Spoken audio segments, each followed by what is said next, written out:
माता सीता के हरण के बाद जब हनुमान माता सीता को खोजने लंका गए, तब लंका की सुंदरता देख हनुमान विस्मित रह गए। हनुमान ने उस नगर को अपनी कल्पना से परे पाया। लंका 7-8 मंजिलों से भरी थी, जिन पर सोना एवं जवाहरात जड़े हुए थे। महलों की खिड़कियों पर हीरे जड़ी जाली लगी हुई थी। लंका के बारे में हम यही सोचते हैं कि रावण ही लंका का असली राजा था, पर यह सच नहीं है।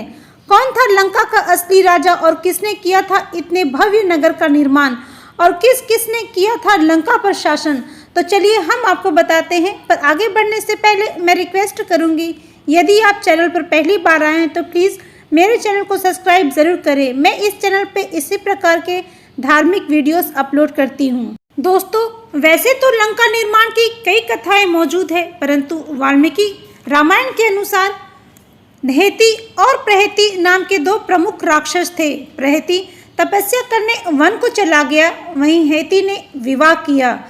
कुछ समय पश्चात हेति को पुत्र की प्राप्ति हुई, जिसका नाम विद्युतकेश रखा गया। विद्युतकेश जब युवा हुआ तब उसका विवाह शल्यकंतका के साथ हुआ।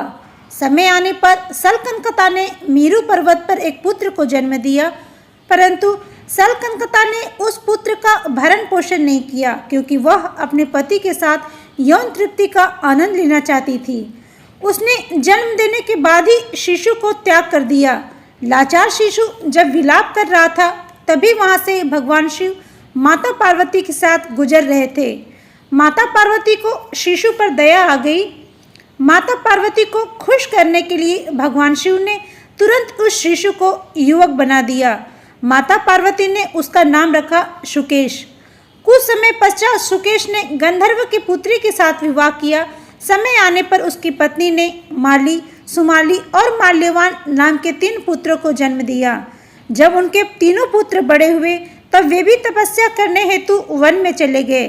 तीनों भाइयों ने अपने कठिन तप से भगवान ब्रह्मा को प्रसन्न किया। भगवान ब्रह्मा ने वरदान मांगने को कहा। तब तीनों भाइयों ने कहा, हमें अदृश्य हो जाने की योग्यता प्रदान करें। भगवान ब्रह्मा तथास्तु कहकर वहां से अंतर्ध्यान हो गए। वरदान प्राप्त कर तीनों भाई निर्भीक हो गए और वे देवता और दैत्यों को सताने लगे।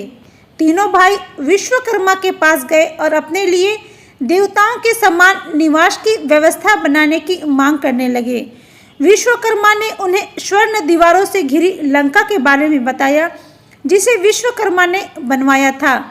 तीनों भाई माली, सुमाली और माल्यवान लंका में जाकर निवास करने लगे। स्वर्ण नगरी लंका मिलने पर तीनों भाई और भी ज़्यादा अहंकारी हो गए और वे पहले से ज़्यादा देवताओं को परेशान करने लगे। परेशान देवता भगवान शिव के पास गए और देवताओं ने भगवान शिव से तीनों भाइयों का वध करने की विनती की। भगवान शिव ने स्वयं शुकेश को वरदान दिया था, इसीलिए वे शुकेश के वंशज का वध नहीं करना चाहते थे। भगवान शिव ने सभी देवताओं को भगवान विष्णु के शरण में जाने की सलाह दी। सभी देवता अब भगवान विष्णु के पास गए और शुकेश के पुत्रों द्वारा प्रताड़ित होने की बात बताई। भगवान विष्णु ने देवताओं को आश्वासन दिया कि समय आने पर वे शुकेश के पुत्रों का वध करेंगे। शुकेश के तीनों पुत्रों को जब पता चला कि भगवान विष्णु ने हमें मारने का आश्वासन देवताओं को दिया है, तब वे क्रोधित हो गए। तीनों भाई राक्षसों को साथ लेकर देवताओं से युद्ध करने लंका से निकल पड़े। भगवान विष्णु ने जब सुना राक्षस देवताओं पर आक्रमण करने जा रहा है, तब वे भी शीघ्र ही अपना सारंग धनुष उठाकर अपने वाहन गरुड़ पर बैठकर चल पड़े। भगवान विष्णु और राक्षसों में भयंकर युद्ध शुरू हो गया।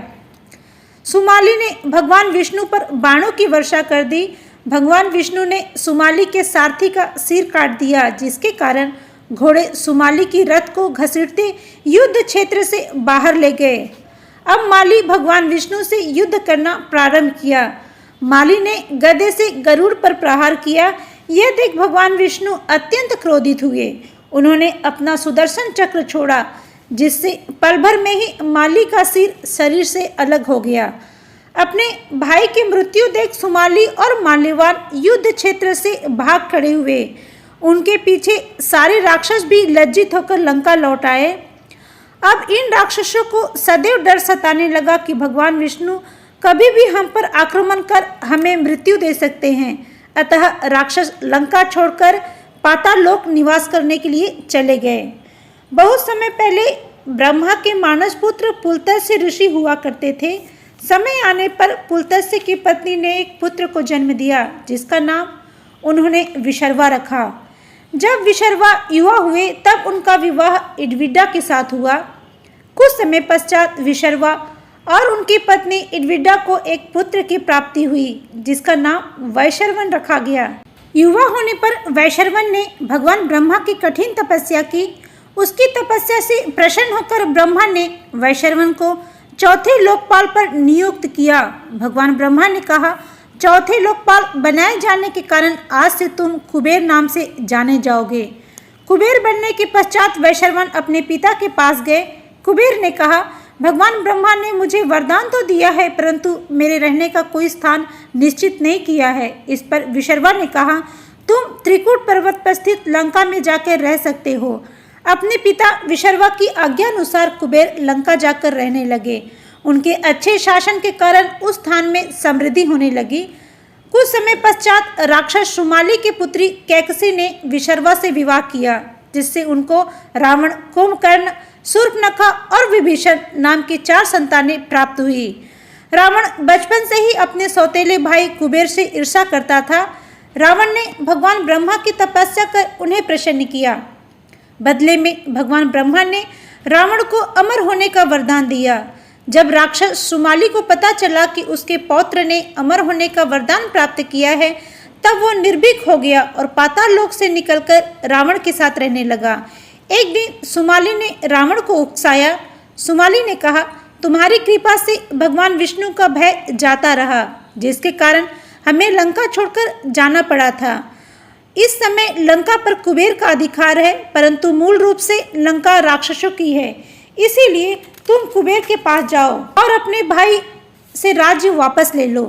रावण को अपने नाना शुमाली का विचार उचित लगा। रावण ने लंका वापस करने का प्रस्ताव कुबेर के पास भेजा। विशर्वा ने अपने पुत्र कुबेर को समझाया। भगवान ब्रह्मा के वरदान के बाद रावण अभिमानी और दुष्ट प्रकृति का हो गया है।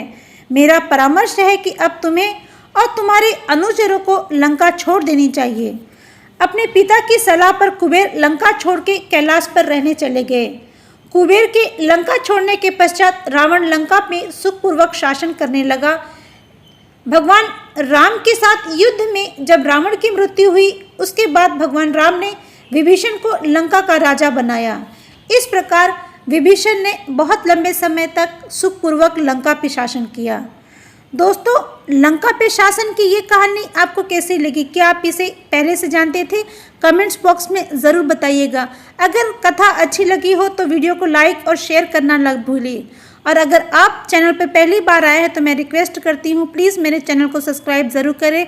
मैं इस चैनल पे इसी प्रकार के धार्मिक वीडियोज़ अपलोड करती हूँ। सब्सक्राइब करने के बाद नोटिफिकेशन बेल को ऑल पे सेट कर दें, ताकि वीडियो से जुड़े सारे अपडेट आपको समय समय पे मिलते रहे। तो मिलते हैं नए वीडियो में, तब तक के लिए जय श्री राम।